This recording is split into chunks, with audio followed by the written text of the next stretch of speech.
On évoque souvent sur Radio J les répercussions du 7 octobre et la guerre contre le Hamas. Mais depuis, les Juifs à travers le monde ont aussi éprouvé ce qu'un mot synonyme pour eux d'émancipation, le sionisme, soit devenu une insulte. À ça s'y rajoute aussi ce qu'il se passe à l'intérieur même d'Israël. Denis Charbit, bonjour. Bonjour.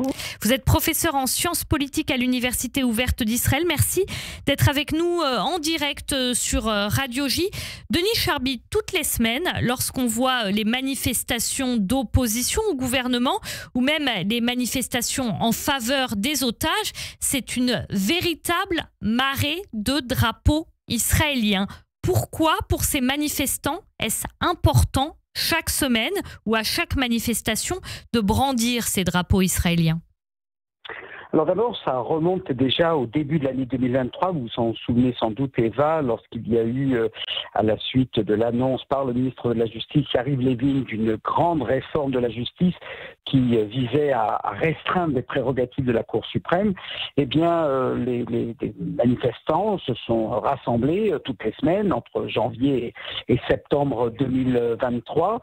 Et assez vite, les manifestants, pour essayer d'éviter, comment dirais-je, la stigmatisation, vous êtes tous des gauchistes, vous êtes tous de gauche, etc., vous n'êtes pas des patriotes, et on était dans un contexte avant la guerre, bien entendu, eh bien, ont eu l'idée, la bonne idée, de brandir le drapeau israélien pour dire que là, le combat n'était pas une question de gauche, de droite, de laïcs, religieux ou autre chose, mais un combat sur non seulement l'image d'Israël, mais la nature de ce que devrait être la démocratie israélienne. Et c'est vrai que c'était un moyen, je dirais, de rassembler large et de sortir des étiquettes partisanes. Et d'une certaine manière, je dirais que, bien entendu, ces manifestations-là se sont arrêtées du jour au lendemain, au moment même où on a pris conscience en Israël du massacre du 7 octobre. Tous ces groupes, toutes ces associations se sont aussitôt reconvertis. On s'en rappelle, et vous en avez sans doute beaucoup parlé dans vos émissions et à votre antenne, se sont reconvertis dans un combat pour la défense d'Israël et pour la résilience et pour aider les familles déplacées du nord, du sud, les soldats, voilà. Et puis, je dirais quelques mois après la première vague de libération d'otages, alors qu'on était à peu près tous convaincus, comme l'avait annoncé le Premier ministre, que la question des otages serait au centre, serait le premier, avec l'éradication du Hamas, serait le premier objectif de la guerre. On a commencé un peu à en douter en décembre, en janvier, en février, en mars, et surtout à partir d'avril-mai, lorsqu'on disait qu'on était sur le point de signer un accord pour la libération complète de tous les otages, en échange, effectivement, de prisonniers palestiniens. Et là, et de la fin de la guerre. Voilà, comme horizon. La fin de la guerre comme condition posée effectivement par le Hamas, en tout cas un cessez-le-feu permanent, pour reprendre l'expression qu'on a employée. Et là, effectivement, je dirais que ce qui s'est d'une certaine manière d'ailleurs substitué au drapeau israélien, ce sont les visages des femmes, des hommes, des enfants qui ont été pris en otage, qui ont été retenus, qu'ils soient civils ou qu'ils soient soldats. Et ça a été un peu le cri de ralliement d'une grande partie de l'opinion, là aussi transcendant les opinions de gauche, de droite, même si bien sûr... Effectivement, il y a des manifestants de gauche et de droite. Ce serait vraiment caricatural de dire que ces manifestations d'opposition au gouvernement ou en faveur des otages seraient des manifestations de gauche, puisque on peut y voir notamment Benny Gantz, qui n'est pas particulièrement de gauche, et d'autres personnages. J'aimerais revenir avec vous, Denis, sur des propos qui étaient particulièrement forts. En dehors d'Israël, on a du mal à les comprendre et d'ailleurs, peut-être ne sont-ils pas justifiés. En tout cas, ces propos ont été tenus lors des dernières manifestations, des déclarations de l'ancienne ministre Tzipi Livni. Ce qu'elle a fait, elle était sur l'estrade et elle a qualifié le gouvernement israélien actuel de premier gouvernement antisioniste de l'histoire. Ça veut dire quoi? Est-ce que ce n'est pas un peu abusif, même beaucoup abusif comme terme? Alors, ça fait partie effectivement de la polémique. D'une certaine manière, il faut bien comprendre que la tentation à laquelle très souvent succombe le gouvernement ou des ministres ou des députés de la coalition, c'est de dire le sionisme c'est nous, mais vous ne l'êtes pas.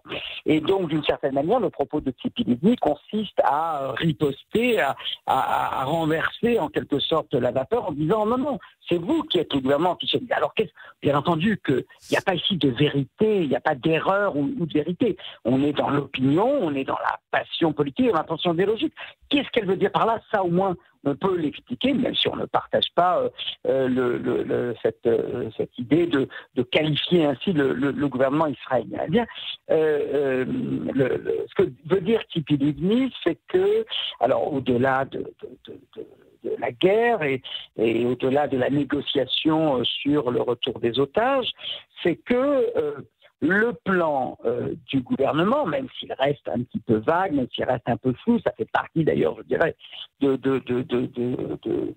motifs de protestation et de contestation contre ce gouvernement, c'est qu'ils nous disent discrètement ou parfois plus ouvertement qu'ils entendent rester dans la bande de Gaza, qu'on ne veut pas de l'autorité palestinienne, on ne veut pas du plan égyptien, on ne veut pas d'une force internationale, on veut que l'armée israélienne reste présente, voire suivie ensuite par des civils, donc repeupler la bande de Gaza de Juifs après leur départ de 2005, et il en est de même pour la Judée et la Samarie, la Cisjordanie.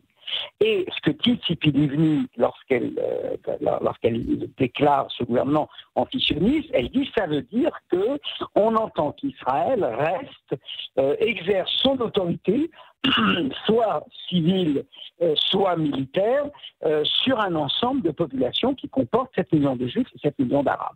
Et que ça, c'est pas le sionisme. C'est pas le sionisme parce que de deux choses l'une. Ou bien on dit, pour exercer cette autorité, eh bien, on écarte du droit civique et du droit politique à voter la plus grande partie de la population palestinienne, les 2 millions de la bande de Gaza et les 2,5 millions de Cisjordanie. Et ça veut dire qu'on est un État dans lequel une grande partie des habitants qui s'y trouvent ne participent pas à ce qui est la règle en démocratie, c'est-à-dire au vote. Ou alors on considère que justement, pour ne pas exercer sa domination sur 7 millions d'Arabes, eh bien, il faut envisager un jour d'après, c'est-à-dire une solution politique qui, vraisemblablement, conduira Israël à se retirer, après un accord, bien entendu, après une négociation, même si elle est repoussée à longtemps, avec une autorité palestinienne renforcée ou une nouvelle autorité palestinienne. Denis Charbit, rapidement, oui. Il y a des problèmes actuellement. Ronen Bar, la haute cour dit impossible de le limoger pour l'instant, des négociations sont en cours. Il y a énormément de critiques du gouvernement israélien par rapport au contre-pouvoir, par rapport notamment à la haute cour, parfois même par rapport aux services de renseignement, par rapport, y compris parfois par rapport à la police. Est-ce que Donald Trump et Benyamin Netanyahou, c'est comparable ou alors c'est différent ?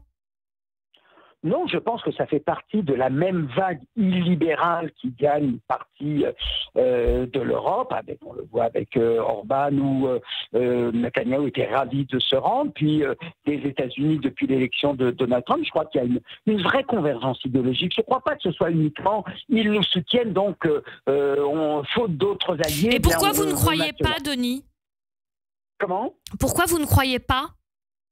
Je crois qu'il y a une vraie convergence. Je ne crois pas que ce soit simplement un calcul opportun. Ce sont nos alliés, alors on est proche d'eux. Je crois qu'il y a une véritable conception qui se dégage, une nouvelle conception de la démocratie, qu'on appelle démocratie électorale, et qui consiste à dire, puisqu'on a la majorité, eh bien, on fait ce qu'on veut, et les contre-pouvoirs, l'état de droit, tout ça, c'est pas pour nous, et on le voit dans la mise en cause du chef...